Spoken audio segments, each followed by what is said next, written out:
We will be continuing today in Billings versus Pearson. We will be continuing today with the defense, with the defense's case, and the defense may call their next witness.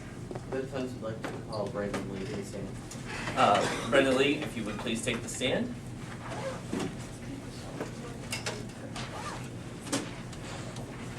Do you promise to tell the truth, the whole truth, and nothing but the truth? I do.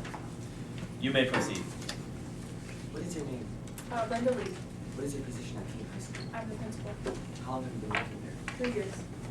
Were you a part of the group that wrote the KHS anti-bullying policy? Yes. Do you believe that the KHS anti-bullying policy is completely adequate? Yes. What is included in the anti-bullying policy? It basically just protects the students from any emotional distress or physical harm they should have, but cyberbullying isn't included. What is your stance on cyberbullying? I think it's just a silly matter and that people are overly sensitive about it today. Do you extend that policy to cell phones? Yes. How do you deal with problems such as cell phones and social media at school? We ban them from our school, so they aren't an issue. I understand that Ms. Billings came into your office, correct? Yes. Do you know what date that was? December 2nd. What occurred during this encounter? She started screaming at me and saying that our high school wasn't a healthy place for her student and blaming it a lot on our staff. Do you believe that Mrs. Billings was being overly aggressive? Yes. Do you believe that this problem was your staff's fault? No. Do you feel you took adequate action against the situation? Yes. Help me out. Does the defense, or does the plaintiff have any cross-examination questions? Yes. You may proceed.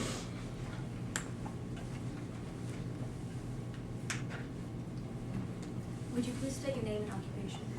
Brenda Lee, I'm the principal at King High School. Where did you attend school? I have my bachelor's degree in education from Mount Holyoke College, and I have my master's degree in education administration from the University of Columbia. Do you think that qualifies you to be the head of the KHS administration? Yes. Is it correct that you assisted in writing the KHS's current anti-bullying policy? Yes. Is it also correct that you received several complaints from parents considering the fact that your policy does not cover cyberbullying? Have you done anything to subdue these parents' complaints? Not necessarily, because I think that it's a silly matter. What are your other opinions on cyberbullying? I think that people are overly sensitive about it today, and it's not important. Cyberbullying is something you dealt with before, is that correct? Yes. You said that you felt compelled to interview as it was affecting your teacher's performance. How is that different from this situation? I think it was causing her troubles in her teaching, so I thought that I should intervene then. Since this situation, the billing situation, was brought up to you, how come there was no investigation done?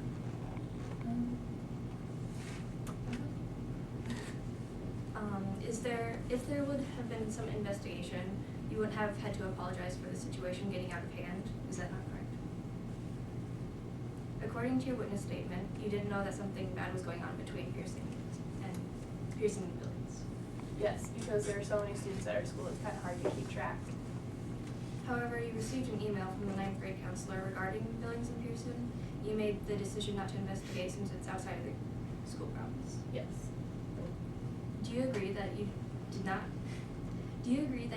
do all that you could to solve these problems? I just don't think it was a matter worth worrying about too much. That's all. Thank you very much. And does the defense wish to redirect? No, okay. You may step down. Thank you. Is there any more witnesses from the defense at this time? No, Your Honor. The defense rests. Okay. So the defense rests. We will now continue to closing arguments. First, the closing arguments from the plaintiff.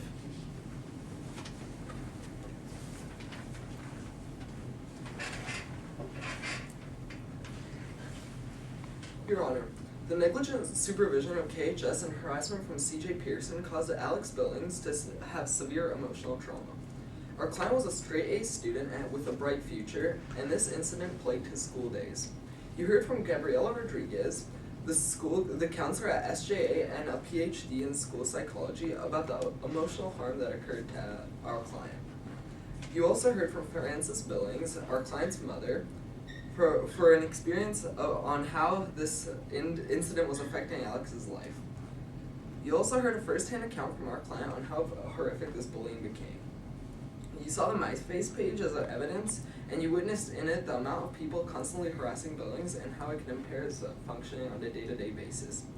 You also saw the PTSD diagnostics test and how it showed that Alex received significant emotional harm from the ordeal. KHS's anti-bullying policy was also brought up to show how little care and concern KHS show for their students, as the policy covers very little. It is obvious that the school and Pearson should be held responsible for the harm that they have caused emotionally and psychologically. Billings is requesting just financial compensation, $20,800 for therapy from Pearson, and up to $75,000 from KHS to pay tuition for SJA. Thank you. Thank you very much. If the jury would please take note of the amounts that are being asked for from the plaintiff, that will be part of the decision process that you will have to make. If you require, or if you need to hear those amounts again, please let me know, and we will have the plaintiff provide those amounts for you. Does that make sense, jury? We good on that? Okay, good. Now, to close the trial, we'll have final statements from the defense.